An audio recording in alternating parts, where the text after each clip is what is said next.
विद्यार्थी मित्र, मी J P. Kadam sir.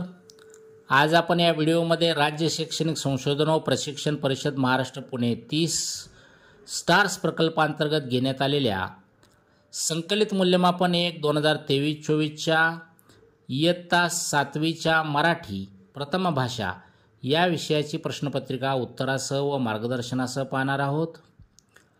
मित्रांनो, इयत्ता 5वी ते 10वीचे सर्व शैक्षणिक व्हिडिओज पाहण्यासाठी या चॅनलला नक्की सबस्क्राईब करा।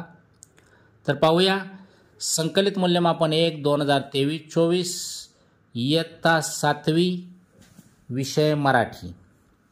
तर सुरुवातीला दिलेले तोंडी चाचणी, त्यामध्ये प्रश्न 1 आहे, खालील परिच्छेद वाच व त्यावर आधारित 4 प्रश्न तयार करून सांग म्हटलेला आहे। इथं परिच्छेद दिलेला आहे आणि 4 गुणांसाठी आपल्याला त्या परिच्छेदावर 4 प्रश्न तयार करायचे आहेत। प्रश्न दुसरा आहे, तुला माहीत असलेले एक लोकगीत किंवा लोककथा किंवा गाणे साभिनय सादर कर म्हटले 2 गुणांसाठी आहे प्रश्न। प्रश्न तिसरा, इयत्ता 7वीच्या पाठ्यपुस्तकातील तुला आवडणारी कविता तालासुरात व साभिनय सादर कर 2 गुणांसाठी प्रश्न आहे। प्रश्न चौथा आहे, दिलेल्या परिच्छेदाचे योग्य आरोहासह वाचन कर आणि हाही प्रश्न 2 गुणांसाठी आहे। त्यानंतर आता आपण पाहूया लेखी चाचणी। प्रश्न 5वा, खालील परिच्छेद वाच व विचारलेल्या प्रश्नांची उत्तरे लिही। आता इथं दिलेला परिच्छेद तुम्ही वाचू शकता, त्याखाली दिलेले प्रश्न पाहूया। मानवाने धातूची भांडी बनवण्याऐवजी सुरुवातीला मातीची भांडी का बनवली ते पर्यायातून निवडून लिही म्हटलेलं आहे। तर याचं योग्य उत्तर येईल पर्याय क्रमांक 1, धातूचा शोध लागला नव्हता। हा प्रश्न पहा, तुझ्या घरी असणाऱ्या धातूंच्या भांड्यांची किमान 2 नावे लिही। तर इथं प्रत्येकाचं उत्तर वेगळं असू शकतं। मी लिहिलेली उत्तरं पहा, तांब्या, पेला, वाटी। त्यानंतर ई पहा, जिथे जिथे मानवी समाज तिथे तिथे भांडी असणारच। उतार्यात असे का म्हटले आहे, योग्य पर्याय शोध व लिही म्हटले। तर याचं उत्तर असेल पर्याय क्रमांक 2, मानवाला रोजच्या जीवन व्यवहारात अनेक वेळा भांड्यांचा वापर करावा लागतो। त्यानंतर प्रश्न 6वा आहे, खालील चित्र पहा व चित्राचे वर्णन तुझ्या शब्दात लिही म्हटलेलं आहे। तर ही चित्र पाहून तुम्ही तुमच्या शब्दामध्ये याचं उत्तर लिहू शकता। प्रश्न 7वा पहा, पुढील शब्दांचा खाली दिलेल्या कला प्रकाराशी सहसंबंध लक्षात घेऊन त्यांचे वर्गीकरण कर। इथं शाडू माती, सप्तसूर, चाल, आकार, ताल, साचा हे शब्द दिलेत आणि त्याला आपल्याला वर्गीकरण करायचं आहे संगीत कला व शिल्पकलामध्ये। तर संगीत कलेच्या खाली येईल सप्तसूर, चाल, ताल आणि शिल्पकलेच्या खाली येईल शाडू माती, आकार, साचा।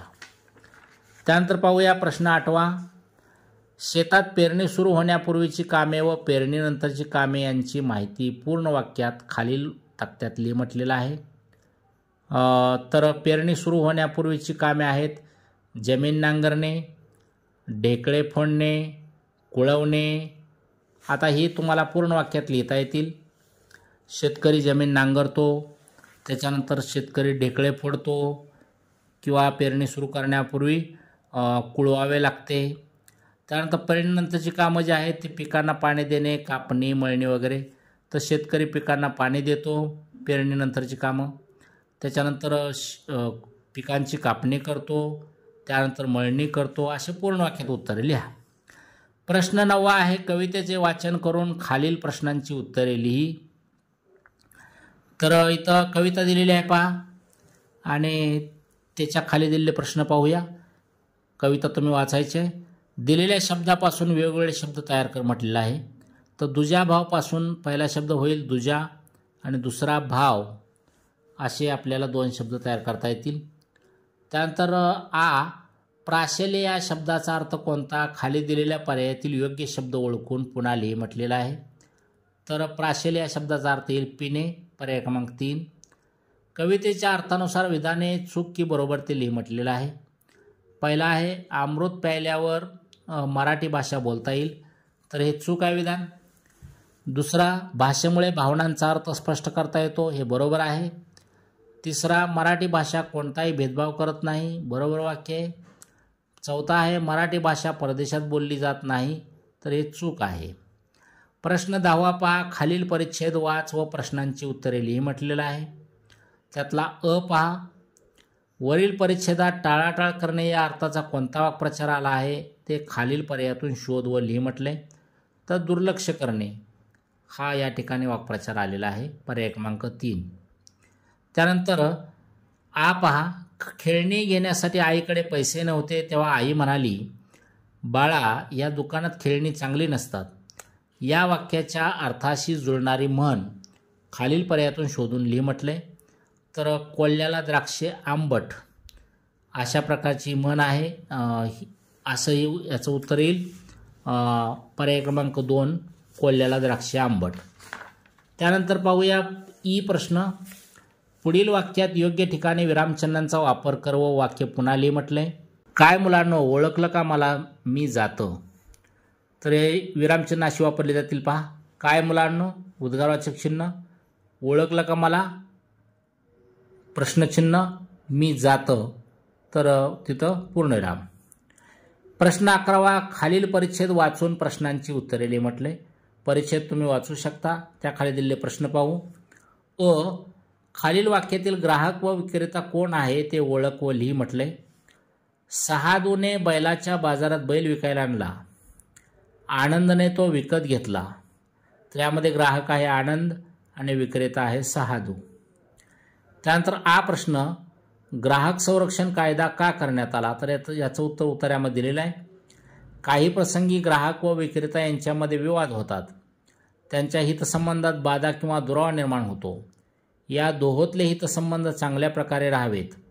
ग्राहकाच्या हितसंबंधाचे रक्षण व्हावे. ग्राहकासंबंधित विवाद मिटावेत व याच्याशी संबंधित अशा इतर गोष्टींसाठी ग्राहक संरक्षण कायदा करण्यात आला. आता प्रश्न ई पहा.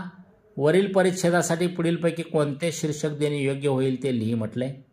तर यासाठी पर्याय क्रमांक 3 उत्तर येईल ग्राहक संरक्षण कायदा हे आपल्याला शीर्षक द्यावं लागेल. प्रश्न 12.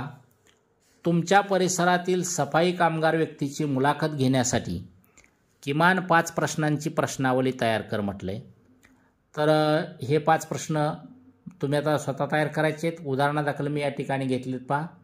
पहिला, तुमचे पूर्ण नाव व वय सांगा. दुसरा, तुम्ही तुमच्या कामाचे स्वरूप थोडक्यात सांगा. हा व्यवसाय तुम्ही किती वर्षापासून करत आहात. तुम्हाला या व्यवसायातून मिळणाऱ्या पगारावर तुमचे घर चालते का. प्रश्न 5. सफाई कामाव्यतिरिक्त तुम्हाला इतर कोणते छंद वगैरे आहेत का. प्रश्न 13 पहा. ऊस तोडणी करणाऱ्या कुटुंबातील मुलांना स्थलांतरामुळे नियमित शिक्षण घेता येत नाही. त्यांना नियमित शिक्षण घेता यावे यासाठी काय करता येईल याबाबत 5 ते 6 ओळीत तुझे मत लिही म्हटलंय. तर हा प्रश्न, या प्रश्नाचं उत्तर तुम्ही तुमच्या स्वतःच्या शब्दात लिहू शकता. प्रत्येकाचं उत्तर या ठिकाणी वेगळं असू शकतं. प्रश्न 14 पहा. खालील प्रश्नांची उत्तरे लिही. तर त्यातला आहे. खालील वाक्यातील अधोरेखित शब्दाचे सरळ रूप व सामान्य रूप ओळखून लिहा. एक तरुण गावात आला. तर सरळ रूप याचं येईल गाव आणि सामान्य रूप येईल गावा. आ पहा. पुढील शब्दांपासून वाक्य तयार कर व त्यातील क्रियाविशेषण अव्यय ओळखून लिही म्हटले. तर वाक्य लिहिता येईल आपल्याला. वेलीवरची कळी पूर्ण उमलली किंवा वेलीवरची कळी पूर्णपणे उमलली. तर यामधलं क्रियाविशेषण अव्यय आहे पूर्ण. ई पहा. पर्यंत या शब्दयोगी अव्ययापासून वाक्य तयार कर म्हटले. तर मी असं केलं वाक्य तयार, तुम्ही वेगळे करू शकाल. त्याला घरापर्यंत सोडून ये.